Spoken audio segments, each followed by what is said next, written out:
Wednesday's footy news here on AFL.com.au. Hello everyone, I'm Matt Thompson. Well, let's begin at Carlton. The re-signings of Bryce Gibbs and Matthew Cruiser, a big story for Blues fans today. But as coach Brett Ratten fronted the cameras, attention very quickly turned to his own position and his own future. Of course, following the speculation from Collingwood president Eddie Maguire, admittedly on his radio show during the week, about Mick Malthouse and the possibility that Mick could be the man to lead the Blues into the future. Oh, Eddie was taken out of context, didn't he say? Yeah. Well, he said that, so he must have been. Most of those comments are taken out of context, aren't they? Sometimes. Well, sometimes, but yeah, they're usually taken out of context. Most of those ones that are out there in the public forum are taken out of context. So that's how you read that one? Oh, definitely. Eddie wouldn't go down that avenue, would he? While Blues president Stephen Kernahan was driven to respond, Ratten is unfazed by all the talk. Overall, I don't know what's going on out there, and I don't care either. I worry what we can do here and who we're going to get back and how we're going to beat the Geelong Football Club. On the team's struggles, Ratten says his side needs to become more proactive rather than reactive to opposition teams. His message, simple, concise and repetitive. If we make a few blues, we make a few blues. If we make a blue, we make a blue. If we make a few blues, we make a few blues. Let's head out to Windy Hill now. Of course, the Bombers are heading out further than that, further up the Tullamarine Freeway to their new digs at Melbourne Airport very soon. But the fundraising effort, the target for Flight Plan, as they call it, is $3 million. They're only at $700,000. So the players are digging into their own pockets. They've all had to fill out forms to say how much, what percentage of their salary they would like to donate. Let's hear now from Bombers skipper Jobe Watson.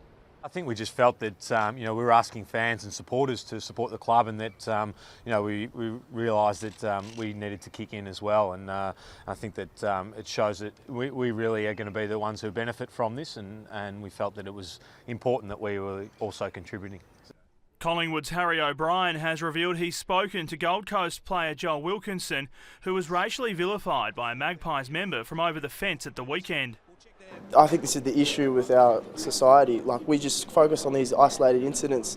You want to capture the emotion that I'll be feeling. You want to hear me say, I wanted to smack that guy in the face, but that's not what. I actually feel more sorry for this person who has this level of awareness and acts in that way in public than I do for Joel Wilkinson. And I've told Joel, I spoke to Joel last night, and we both feel really sorry for a person of this level of awareness and ignorance.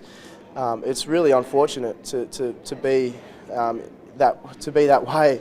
On a lighter note, whether or not the Queen's birthday matchup deserves blockbuster status, the Pies were chilling out today, catching a blockbuster of a different kind. Yeah, we just thought it would be a good opportunity for us to get together, and I think it's a sci-fi movie. I don't think the boys are fans of sci-fi, but hopefully it proves a few of the boys wrong. At Melbourne, the vibe is good. Maligned over his AFL debut in the Queen's birthday game in 2009, Jack Watts has returned to form, playing down back. Dropped to the VFL earlier in the season, the former #1 draft pick now says it helped. Look, I think it was the best thing for me, that's for sure. Go down and get a bit of confidence and get the footy in your hands and feel like you can have an impact on a game again, I guess, was the main thing. And certainly the smartest option and the best option for me. While it's proving to be Melbourne's happiest week of the season, Watts and his teammates are all on board Mark Neild's reality bus. We've won one game, and that's what we've got to realise. So we can't go jumping up and down and screaming about it.